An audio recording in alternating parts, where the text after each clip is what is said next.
do you call this miracle orb? Mithril.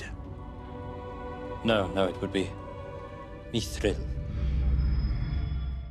Welcome back, everyone. It's Charlie. This will be my full Lord of the Rings, The Rings of Power Episode 4 video. There's a whole bunch of Easter eggs and references, so we'll break it all down. If you're brand new to the channel, I'm doing videos for all the episodes. Be sure to subscribe to get them. And careful for spoilers for the episode if you haven't seen it yet. We'll start at the beginning and work our way through shot by shot, talking about Easter eggs and WTF moments as we go along. Starting with the episode title, it was titled The Great Wave, which is a direct reference to the eventual downfall of Numenor. It was literally sunk into the ocean by the one true god of the Lord of the Rings universe, Iluvatar, after the Numenorians tried to invade the continent of Valinor on the advice of Sauron. Bad advice, obviously. After convincing most of them that they could achieve true immortality like the Elves if they served his master Morgoth and conquered Valinor. And we literally see that occur during the episode, like they touch the Palantir and see a vision of the future, the downfall of Numenor. And even though Galadriel tries to tell Miriel, not all the visions that you see in the Palantir come to pass, this one will definitely come to pass. We know because it's in the books, like they're not going to change that. They're just trying to show us the circumstances that eventually led to that. And that's basically what a lot of this episode is dedicated to, like showing you what's happening in Numenor that eventually causes the downfall.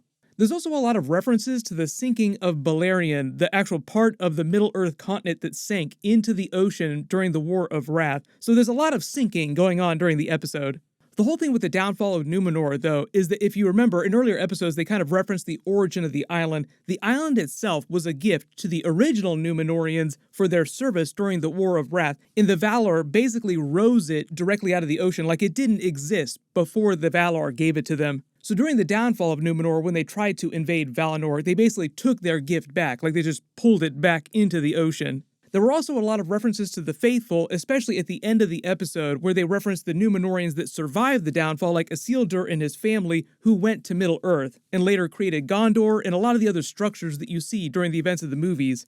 Also, fun Easter egg too, like the Palantir, obviously a big deal during this episode, revealing it. There were 7 seeing stones. The reason why Saruman has one later in the timeline during the Third Age is because the faithful amongst the Numenorians rescued all 7 of them and brought them to Middle-earth with them when they created Gondor. So in the episode when Miriel says, all the stones have been lost except for this one, they're lost on Numenor, like all the stones are still on Numenor, with the exception of the Master Stone, which is still back in Valinor. They were originally created by Fëanor and then given to the Numenorians as a gift. Fëanor was the elf that created the Silmarils that they referenced in episode 1. That hammer is the hammer of Fëanor that he used to create the Silmarils. He also probably used it to create the Palantir as well. But the opening scene of the episode is Miriel in the palace performing a ceremony with the recently newborn children on the island when they feel the island quake and the white tree sheds its petals, and she basically has a nightmare of the downfall itself, which we see again later in the episode when Galadriel touches the Palantir. And the next scene is actually kind of ironic because it's the person who Halbrand was fighting with in last week's episode that got him thrown in prison, and he's talking about Galadriel whispering poison in their queen's ear, which is exactly what Sauron winds up doing later to Pharazôn, specifically that leads to the eventual downfall of Numenor itself.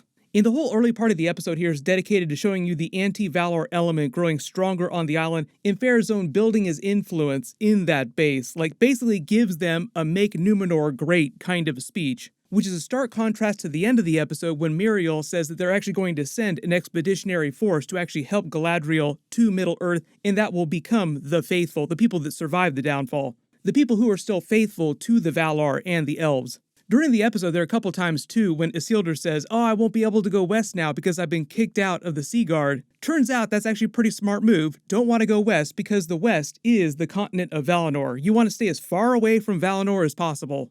When Pharazôn starts talking about the Edain, they were one of the first factions of humans created on the planet, the ones who initially settled in Beleriand, the land that was sunk, ironically, again. So like we talk about sinking places in the Lord of the Rings universe, Numenor and Beleriand both wound up on the bottom of the ocean. So it's sort of an ironic history repeats itself kind of situation. It's just that the circumstances of them sinking both of these different places were very different. When he mentions Armenelos, that's the name of the main city in the port area here of Numenor. There's smaller cities and settlements all over the island, like Elendil comes from one of the other settlements, not the main city. When he says elven hands will never take Numenor's helm, that's true technically because it's going to sink to the bottom of the ocean. Elves don't want to have anything to do with it. And no, I don't believe that he's secretly Sauron in disguise. Like, Sauron eventually let himself be captured by Numenor in the books and then started whispering in his ear, others at court, promising them immortality if they turned towards Morgoth, invaded Valinor, played their anti-Valar sentiment against them, basically. There's also a funny reference to this with Halbrand's speech later in the episode too, playing people's fears against them. During this part of the episode, you could also make the joke that Sauron is secretly all the toxic friends we made along the way. Like, eventually I do think that we will see a physical Sauron walking around on the show, but until then this growing shadow is sort of covering everything in a more metaphorical kind of way, like the darkness in men's hearts is growing. And part of that is Sauron working his magic in the background in the shadows. Later in the episode, when the man mentions Melitarma when he's offering Isildur's sister the wine, that's their sacred mountain at the center of Numenor. When Galadriel is telling Miriel about Sauron's plan for Mordor and his special mark, she jokes that Elendil is secretly a runic emperor. That's both a joke about him eventually becoming a king of Gondor when they build it near Mordor, and Rhûn, the actual location in Middle-earth, it's on Mordor's eastern border. We've seen a few of their people who sided with Sauron during the War of the Ring later in the timeline, but we haven't actually seen a lot of that place. Like, it's kind of like this big area that you haven't explored a lot of. So we might actually see some of Rhûn during the events of the show. When she tries to win Miriel over and she says that Numenor has chosen another path, that's another reference to the downfall of Numenor and the people who follow Sauron eventually. But when Galadriel responds not all of Numenor, she's talking about Elendil in the Faithful, the group of people at the end of the episode who all raise their hand and say, oh, we'll go to Middle-earth, we'll fight. Turns out, pretty smart decision for them. And when she gets herself thrown in prison, she and Halbrand bond a little bit more, like they're growing a little bit closer, even though Galadriel still doesn't really like him that much. And then even though I no longer think that Halbrand is secretly Sauron or anything like that in disguise, his speech does reference Sauron heavily. He says using what her enemy fears against them by offering them a means of mastering it, that's basically what Sauron does to cause the downfall of Numenor, exploit all the Numenorians' fear of death, Pharazôn particularly, by offering them immortality, which really wasn't his to offer anyway. It's the same tactic that he uses against the Elves and Celebrimbor into creating the actual Rings of Power, offering them a solution to the problem that they're looking to solve, preserve all of their realms, which is kind of one of the side effects of the Rings of Power, preserving things. Isildur winds up getting kicked out of the Sea Guard with his friends, who also become part of the Faithful at the end of the episode. They just want to show you what it is that causes him to eventually leave Numenor. All the whispers that he hears saying his name, I think are just a reference to him being faithful to the Elves, to the Valar. They could also be a reference to his dead mother, too. There's so much going on in the background of every single sentence that they say to each other in this episode that in order to catch it all, you'd have to pause and read an entire chapter of a book just to see everything that they're talking about. One of his friends that gets kicked out with him here is named Valandil. He has the same name as one of Isildur's sons later in the timeline of the books, who becomes one of the kings of men. So either names his son after his friend to honor him, or they just change the plot a little bit, and his friend eventually winds up becoming one of the kings of men. Back at the Orc camp, they finally reveal Joseph Mawle's Adar character. Arondir meets him. He's the elf that's played by Joseph Mawle. Everybody remembers him as Benjen from Game of Thrones. His gauntleted hands, the armor that we see, is probably the ones that we saw in the posters that they released before the series came out. You notice how dark his skin looks compared to other elves. We call him a dark fallen elf. His skin literally looks like it's darker. All the scarring on his face, the wounds, are probably left over from the War of Wrath itself. And he's got this weird connection with the Orcs. We find out that the Orcs refer to him as their father, which I think is just loaded with all kinds of meaning, because he stops just short of explaining the true origin of the Orcs. And I think that's what's going on here. Like during the episode when he's talking to Arondir, he says that it'd take him forever to explain the truth of the story. If you knew the real story, it would make your head spin, basically. And I think what he's referring to is the events that led to the creation of the original Orcs. The Orcs were originally elves from a place called Cuivinen, I think I'm pronouncing that correctly, who Morgoth found before the elves were able to answer the call of the Valar and become the Noldor elves.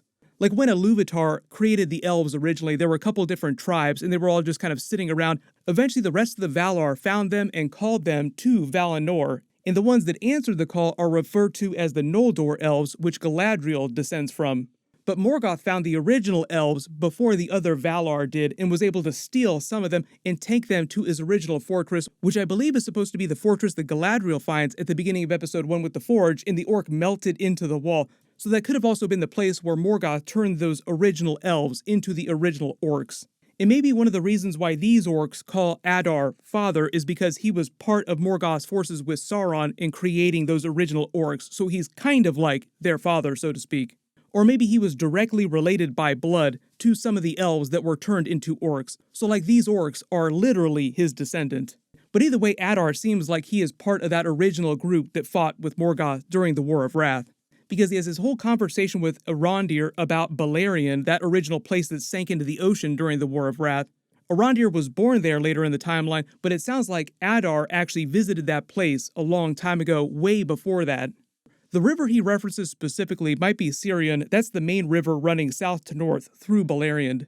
The other big thing going on during the episode here with the orcs too is they try to show you some of the actual culture of the orcs, whereas previously the way they've been depicted in the Peter Jackson movies and in a lot of the other media is just being completely chaotic. Like they've shown the orcs as having some loose military structure, but like you don't see a lot of actual culture within their race. When he references the creation of a new world, that's Morgoth's original mission, to reshape the world into his vision. Also, side note, he and the other Valar weren't capable of creating new life forms or new places. Only Iluvatar could do that, like only the one true god could actually create brand new things. Even though the Valar are crazy, cosmic-level, powerful beings, they can only reshape what's already existed. Which is why he had to originally turn those original elves into orcs instead of just magicking up brand new orcs out of nothing. Adar references this later too when he says that he's no god yet, only the gods can do things like that. And as far as I know, he's not supposed to be Sauron. Like, he could wind up turning into like the mouth of Sauron or like some crazy twist with a huge character later in the movies that we don't know that much about. But I don't think he's literally meant to be a version of Sauron in disguise. He's not a character from the books. He might be based on a character from the books, but within the context of the show, he's just like a fallen elf that winds up serving the orcs, Morgoth and Sauron. But they kind of tease him telling the rest of his story, and I think that gets into the original creation of the orcs, and that'll explain why he's a fallen elf, like why he started serving Morgoth, and how he's related to the orcs themselves. We also find out that one of his big missions right now is to get Theo's sword, the special sword that we actually find out was created directly by Morgoth, infused with all this power. It is like the special one-off thing. It's not like a sword that was given to anybody that served Morgoth and Sauron during the War of Wrath. He also wants the rest of the Southlanders to swear fealty to his army and give them the rest of these lands so they can finish turning them into what will become Mordor. Back in Eregion, Elrond and Celebrimbor watch the dwarves help them create the new Tower Forge. It's probably going to take most of the season to finish that. Like, we might get a big teaser at the end of Season 1 for that. He mentions Elrond's father, Eärendil, who was half-elven himself. The statue in the Bay of Numenor is of him, like he's got the Silmaril in his forehead here. He explains his backstory, how he was the first mortal to set foot on Valinor. He got in big trouble for that too, but he's also the one who convinced the Valar to join the War of Wrath against Morgoth. There was kind of a reference to him during the prologue too, when you see the dragons and the eagles fighting. He helped take down Morgoth's biggest dragon, and at the end of that, the Valar made it so that his ship could actually fly, and he would sail across the heavens with the Silmaril sort of watching over, because it was meant to be sort of a punishment, but also kind of a blessing in disguise. Like, the Valar had to punish him for breaking the van on entering Valinor, but they also wanted to reward him, so their compromise was to allow him to live out the rest of time basically sailing through the sky with the Silmaril in his ship, basically becoming the Star of Eärendil. They referenced that in a previous episode too. That star is the star symbol that you see all over the Numenor island, all over their stuff, all over the place. It's the same star in the background of the room of the Palantir. Elrond talks about the star later in the episode, looking up at the heavens, looking at it, thinking if his father is watching down on him, wondering whether or not he's led a good life in his father's eyes. There's like a whole trilogy of movies that you could do about the First Age and what happens with Elrond's father and the War of Wrath, all that stuff. You could do like a completely separate series too. I'm sure at some point either Amazon or somebody else is going to either make a bunch of movies about it or some other series. Then they set up the whole storyline with the Mithril and the Balrog when Celebrimbor says, "I think the dwarves are hiding something from me." You notice that the tune that Elrond uses to enter this place is the same tune that Durin's children were singing in his house. When he mentions punishment for breaking his oath, the mountain dooming him and his kin forever, that's also a sly reference to the doom of the dwarves and how they unwittingly caused the Balrog to attack them in Khazad-dûm. The downfall of their race is also similar to the downfall of Numenor in this way, like ultimately both races' greed caused their downfall. Most of this whole Mithril Dwarven storyline during the episode is referencing that and what will eventually happen with the Balrog. Like, you feel the ground quake, you hear some roars in the background, like, oh, that is definitely the Balrog waking up. The Balrog is actually featured in the trailer, so at some point during the series we'll see a version of it. The way Durin IV explains it in the episode, though, his father is heavily restricting their mining out of caution. It sounds like his father will eventually die during the events of the series, either Season 1, Season 2. Durin IV will become king, and then he'll push them to continue over mining the area, and that will wind up waking the Balrog up. Like, there's this whole thing with Durin IV being super aggressive about mining for Mithril. New age for our people, lead us to great new things. Also leading them to a big fat Balrog. Cool foreshadowing moment too, when he gives him the Mithril sample as a token of their friendship, the doors of Durin are made with Mithril by Celebrimbor later in the timeline. That also becomes a symbol of the doors' larger friendship with the elves at this time. Reads, the doors of Durin, Lord of Moria, speak friend and enter. We check back in with Isildur's sister. She's a draftsman, meaning she creates plans for buildings. Like, she's drawing a plan for the doors here, which I think is also meant to be a sly foreshadowing for the future creation of Gondor, like all the Numenorian structures that later in the timeline exist in Middle-earth, but also for the creation of the doors of Durin. Even though the Numenorians didn't create those doors, that was Celebrimbor that created those. But what they might be doing with his sister, because she's not a character from the books, is they could be setting her up as a person who designs a lot of plans that they used in the creation of Gondor and a lot of these structures. When Isildur meets with his sister, it sounds like the music they play was a little bit like the Lord of the Rings movie music, like they're kind of later referencing what happens with Aragorn later. Also, I believe the painting on the wall above them is from the War of Wrath, with them fighting Morgoth's monster, both the humans and the elves, in alliance, just another reference to the faithful. The Numenorians who still do believe in their alliance with the elves in the Valar.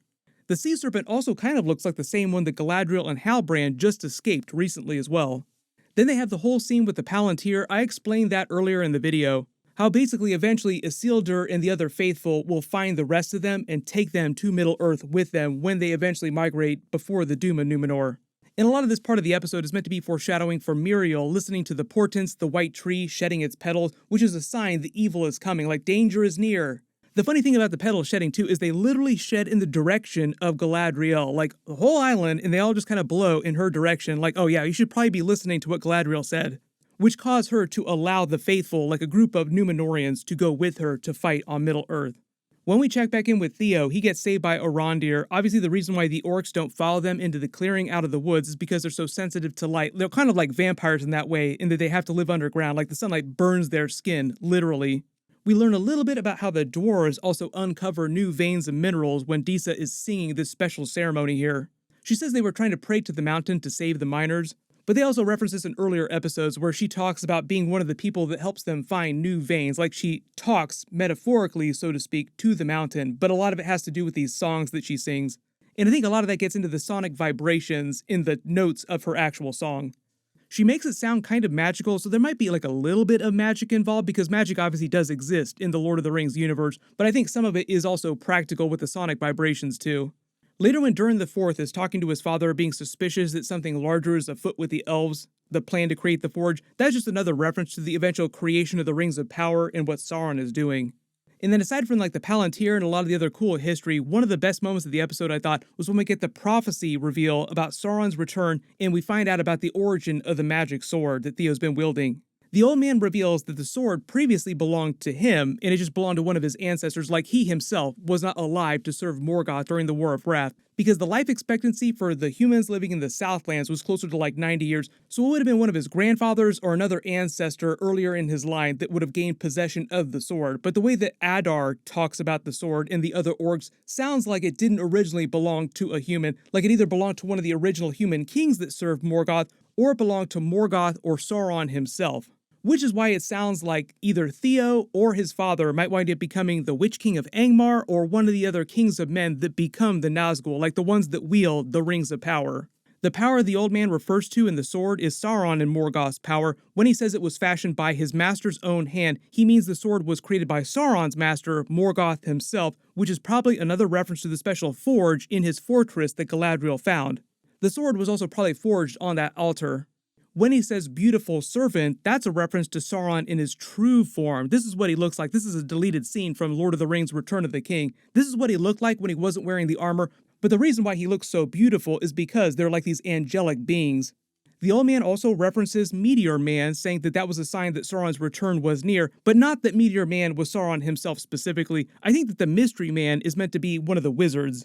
We also find out that people who wield the sword are branded by it with the same mark of Sauron on their arms. So you can let me know in the comments, because this sword seems like it belonged to Sauron specifically or to Morgoth, and maybe it was given to the original king of the Southlands here. There's this whole idea of Halbrand's line of kings, sort of like the dark twist on Aragorn's character and his line of kings separately that come from Isildur. But do you think that Theo or his father wind up becoming one of the Nazgul or the Witch King of Angmar? But then at the end of the episode, like I said, they have the white tree shedding its petals as Galadriel's leaving, letting Mithril know that she needs to pay attention to Galadriel, because the white tree only sheds its petals when it senses danger is near, and it's happening literally in the direction of Galadriel, like the petals are flowing to Galadriel. In her whole speech at the end of the episode is a big call to action for the people on Numenor to pick a side, become the part of the faithful or stay, and the people that stay that don't raise their hand are probably the ones that are eventually turned by Sauron.